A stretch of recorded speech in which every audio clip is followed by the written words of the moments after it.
Hey guys, it's Adrian with the Upholstery Studio, and in this video I'm going to be showing you guys how to make a simple leather tote bag just like the one you saw in the thumbnail. Now what I love about this bag design is it is super easy to do and it is very simple for beginners, and it is a perfect project in my opinion. The first step you're going to do is cut out a perfect rectangle.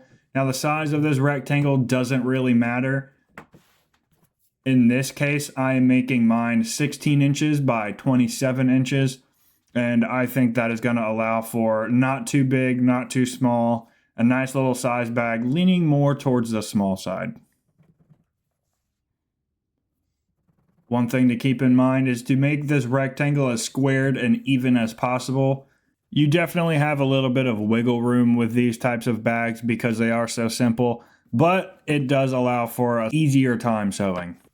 This is just leather I had laying around as scrap, but if you're curious as to what type it is, this came off of tandyleather.com. This is a 3.5 ounce chrome tan pull-up leather.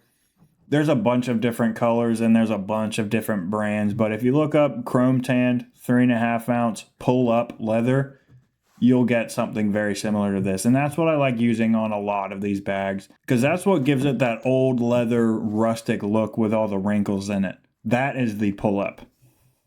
Once you have your rectangle cut out, at the ends of your rectangle, you're going to fold a 1/2 inch over and sew straight down the middle of that. What that is doing is that is prettying up that raw edge that is going to be at the opening of the bag. You don't necessarily have to do this. This is just personal preference. I like to do this because in my opinion, it gives the bag a much nicer, clean look. But if you go online and look up leather tote bags, you will see a wide range of them that don't have this little fold. So you can do it or you don't have to do it. It's totally up to you.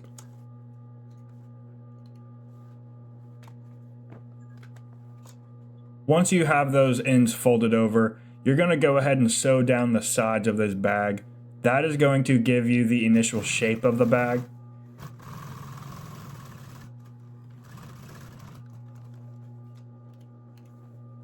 Once you do that, you're going to fold the corner over just like I did here. I am marking up 3 inches.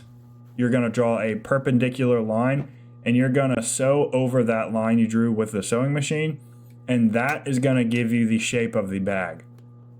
You don't have to do it 3 inches up that seam. You can do it a little bit lower. You can do it a little bit higher. The higher you go up on the seam, the wider your base is going to be. So if you keep that seam nice and small close toward the bottom, you're going to have a nice skinny bag. It is totally up to you. Definitely do a little bit of experimenting and figure out what you like.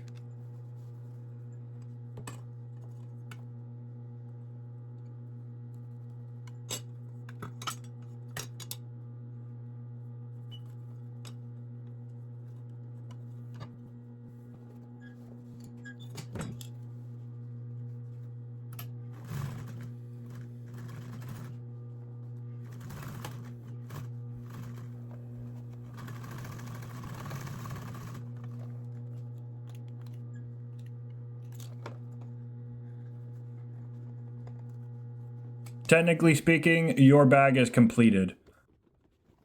And you can see how pinching those corners in the end created the shape of the bag. All we really have to do from here is to add some handles. What I'm doing in this case is I am adding some veg tan leather handles. I'm going to cut them out of the scrap right here with this belt cutter.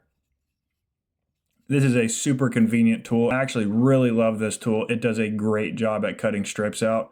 And if you're curious as to what these tools are I'm using, I will leave links down in the description for everything I'm using in this video, so go check that out if you're curious. As for the size of the handles, I actually did not measure these handles. I usually don't, and I just go based off of feel. I'll hold up some string or something for a size reference, and I'll just judge purely based off of looks what I think looks good. And in this case, they're in the range of like 14 to 16 inches. And the way I'm going to be attaching them is with rivets. And again, there's no specific place I'm putting these holes. I'm keeping them towards the top of the bag, but that's just what looks good in my opinion. You can put them anywhere. I punched the holes about 3/4 of an inch down from that outside seam, and all I'm going to be doing is putting rivets on them. There's a lot of different types of rivets. You have double cap rivets. I really like these nail looking rivets. Basically, you have a brass nail and a washer. The washer is really tight, and that's why you need this tool and a hammer to put it on. Make sure you're being really careful, because if you're hitting it off square, you can bend the rivet.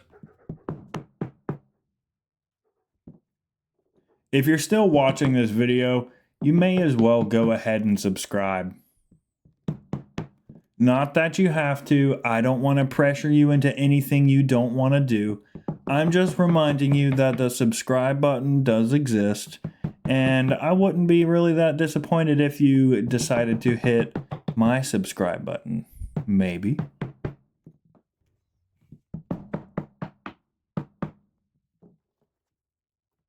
But once you have all those washers on, you're going to trim the excess. And this can be pretty difficult. I'm using brass rivets in this case, and brass is quite tough. There are copper rivets too. Those are way easier to cut, but they don't really look as good as the natural brass does in my opinion. Now once you get them cut, I like to hammer these flat, and I have it on the floor just because you need a really solid surface. If you have an anvil, that'd be great, but who has a $700 anvil laying around?